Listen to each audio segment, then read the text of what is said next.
नमस्कार स्टूडेंट, आपका बहुत बहुत स्वागत है। स्टूडेंट, जैसा हमने आपको लास्ट वीडियो में बताया था कि डीएलएड 2023 में जो है आपका एग्ज़ाम आपका मई के महीने में होगा, तो आज हमारे साथ यहाँ पे मेघा मैम हैं और अनु सर हैं जो कि आपको ये बताएंगे कि अगले 4 से 4.5 महीने आपको किस तरीके से पढ़ना है कि आप जो डीएलएड का एग्ज़ाम है उसको आप क्लियर कर सकें। तो सबसे पहले यहाँ पे मैं मेघा मैम को बुलाना चाहूँगा।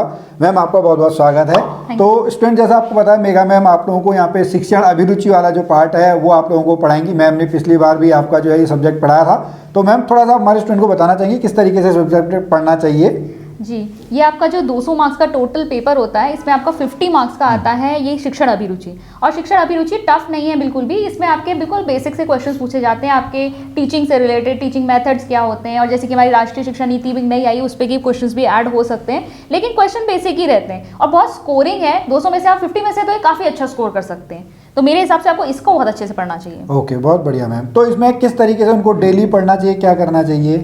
जी, इनको बेसिक है, पहले कॉन्सेप्ट्स तैयार कर लेने चाहिए जो भी आपका, क्योंकि ऐसे बहुत डिफिकल्ट कॉन्सेप्ट्स नहीं है, टीचिंग से रिलेटेड, टीचिंग मेथड से रिलेटेड, और जैसे कि ग्रोथ एंड डेवलपमेंट एक बच्चे की किस तरीके से होती है, कुछ कुछ कॉन्सेप्ट्स हैं जो हम यहाँ भी कवर करेंगे। तो वो आप अगर कॉन्सेप्ट्स पढ़ लेते हैं और उसके बाद उनके पिछले जो प्रीवियस ईयर के क्वेश्चन हैं उनको अगर आप कवर कर लें तो आप ये आराम से क्रैक कर सकते हैं। ओके, चलिए, थैंक यू मैम। तो स्टूडेंट, मैं आपको बता दूं कि ये सब्जेक्ट जो है, अगर हम पेडागोगी की बात करें या शिक्षण अभिरुचि की बात करें, ये आपके हर एग्जाम में आपकी पूछी जाती हैं। अगर आप अभी केवीएस की तैयारी कर रहे हैं या उत्तराखंड में रहकर लेक्चरर और एलटी की तैयारी कर रहे हैं और आपको पेडागोगी सब्जेक्ट में कमांड चाहिए, तो आप मेघा मैम का जो कोर्स है उस कोर्स को आप हमारी ऐप पे जाके परचेज कर सकते हैं। अब मैं यहाँ पे बुलाना चाहूँगा अरुण सर को। Thank you ma'am.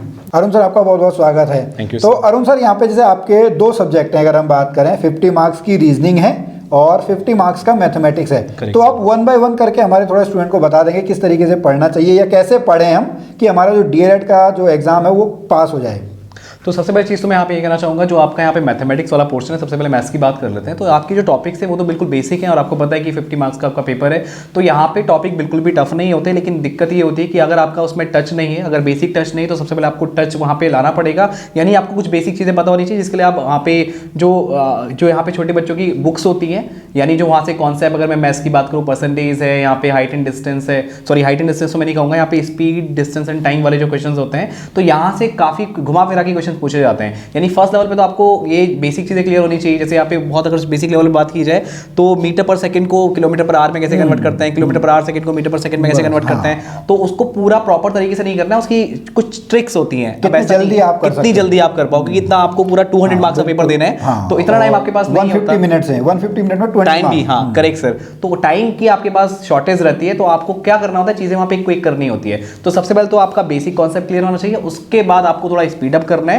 और वो स्पीड अप हो जाता है क्योंकि आपको रेगुलर टच में होना बहुत ज़रूरी है। और जैसे कि यहाँ पे बोलते हैं कि कितनी देर पढ़ना चाहिए, तो यहाँ पे मैं कहूँगा कि आप कोई भी टॉपिक लीजिए, उसमें उस टॉपिक को कंप्लीट करने की कोशिश कीजिए। जहाँ पे उसमें 1 घंटा लग सकता है, 1.5 घंटा लग सकता है, मतलब आपको टॉपिक वाइज कंप्लीट करना है। टाइम नहीं देखना है कि 1 घंटा पढ़ना है, 2 घंटा पढ़ना है, तो ये इसका बेस्ट मेथड है। तो उसमें आप बहुत जल्दी इन चीज़ों को कर सकते हैं। Okay, thank you. अब बात कर लेते हैं रीजनिंग की। तो रीजनिंग में भी आपके जो क्वेश्चंस होते हैं वो बेसिक होते हैं, यानी आपको एक आइडिया होना चाहिए कि जैसे कोई भी, अगर मैं बोलूँ कि कोडिंग डिकोडिंग है क्या, कुछ लोगों को पता ही नहीं होता कोडिंग डिकोडिंग किस टाइप से करते हैं। तो पहले तो आपको उसका बेसिक आइडिया होना चाहिए, और जब बेसिक आइडिया होता है तो उस पर डिफरेंट टाइप के क्वेश्चंस बनते हैं और उसमें बहुत ही वैरायटीज होती हैं। वो डिपेंड करता है कि आपकी प्रैक्टिस कितनी अच्छी है। हो सकता है कि कुछ लोग रीजनिंग को बहुत इजी समझते हैं कि यार इजीली हो जाता है, तो ऐसा नहीं है, प्रैक्टिस आपको चाहिए होती है। हाँ, हालांकि उसको करने में इतना टाइम नहीं लगता। अगर आपका कॉन्सेप्ट क्लियर है तो चीज़ें थोड़ा सा आप प्रैक्टिस करोगे तो हो जाती हैं। और भी बहुत सारी इसमें आपको चीज़ें देखने को मिलेंगी। आपका कोडिंग डिकोडिंग हो गया और सिटिंग अरेंजमेंट के क्वेश्चंस हो गए।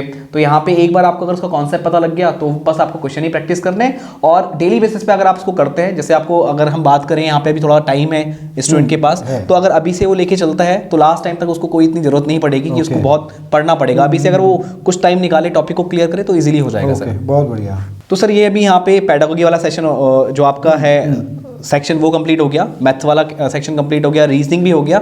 अब अगर बात करें यहाँ पे जीके की, तो उसको किस तरह से यहाँ पे करना चाहिए? Okay, thank you Arun sir ये क्वेश्चन पूछने के लिए। तो स्टूडेंट, जैसा सभी ने यहाँ पे आपको बताया कि 50-50 मार्क्स के ईच आपके सब्जेक्ट्स होते हैं, और अगर हम जो ये जीके जीएस वाली बात करें, 4 सब्जेक्ट तो आपके बहुत बेसिक होते हैं, जिसको हम हिस्ट्री, ज्योग्राफी, पॉलिटी और इकोनॉमिक्स बोलते हैं। अभी आपके पास टाइम है तो आप क्या करिए, एनसीईआरटी जो बुक्स हैं 6th 7th 8th की जो आपकी बुक्स हैं, उनको आप अभी जो है वो स्टार्ट करिए, क्योंकि वो बहुत बेसिक बुक हैं और ये जो आपके बेसिक बुक है ये आपके हर एग्जाम में जो है वो काम आएंगी। इसके अलावा इन 4 सब्जेक्ट के अलावा जीके जीएस में जो 2 सब्जेक्ट और आते हैं वो होता है आपका करंट अफेयर से रिलेटेड और साइंस से रिलेटेड। अब करंट अफेयर में आपको जैसे कोई आपका जो किसी पोस्ट पे कौन अभी नया नियुक्त हुआ है या किसने रिजाइन दिया है, किसकी अभी डेथ हुई है, किसको कौन सा प्राइज मिला हुआ है, नोबेल प्राइज की बात करें, बुकर प्राइज की बात करें, ये क्वेश्चन आपके पूछे जाते हैं। फिर साइंस की अगर हम बात करें तो वही बेसिक उसमें बायोलॉजी वाला जो पार्ट है वो सबसे अधिक आपका पूछा जाता है। तो मेरी आप लोगों को अभी ये एडवाइस है, क्योंकि आपका एग्जाम जो है वो मई के महीने में प्रस्तावित है, जैसा अभी तक हम सभी के पास न्यूज़ है, तो आपके पास लगभग 4 से 4.5 महीने का टाइम है। तो आपको अभी जो बेसिक्स आपके अपने हैं, ठीक है, एनसीईआरटी से आप उनको क्लियर कीजिएगा, वहाँ से आप उसको कर सकते हैं। अब स्टूडेंट यहाँ तो हमारी ये बात होगी। अब मैं आपको बता दूं कि अगर आप अभी से तैयारी करना चाहते हैं तो हम 3 टीचरों का यहाँ पे जो है वो हेल्प आप ले सकते हैं। अगर आपको इसकी अधिक जानकारी चाहिए तो नीचे आपको नंबर दिखाई दे रहा होगा, नहीं तो आप हमारी ऐप जो है उस ऐप को आप डाउनलोड कर सकते हैं, जिसका लिंक भी जो है वो नीचे डिस्क्रिप्शन में आपको दिया हुआ है। और अगर आप अभी हल्द्वानी में रहते हैं और हल्द्वानी में रह के तैयारी करना चाहते हैं तो हमारा ऑफलाइन जो सेंटर है वो हल्द्वानी में कुसुम खेड़ा है, वहाँ पे हनुमान मंदिर के नज़दीक है। वहाँ पे भी हमारा जो इसका कोर्स है वो कोर्स अभी हम लॉन्च करने वाले हैं। उसके बारे में डिटेल हम आप लोगों को दे देंगे, नहीं तो आप हमारा जो है ऑफिस में आके यहाँ पे ऑफिस में विजिट कर सकते हैं और हमारी जो तैयारी है हम किस तरीके से आप लोगों को पढ़ाएंगे वो सब कुछ आप देख सकते हैं। तो चलिए स्टूडेंट, आज की इस वीडियो को यहाँ तक देखने के लिए आपका बहुत बहुत धन्यवाद। हम आशा करेंगे कि आप बहुत जल्दी अपने जीवन में डीएलएड का एग्ज़ाम पास करें और एक सरकारी टीचर आप बने, ऐसी हम आशा करते हैं। तो विद बेस्ट लक, हम मिलेंगे फिर आपसे अगली वीडियो में। तब तक के लिए जय भारत, जय उत्तराखंड।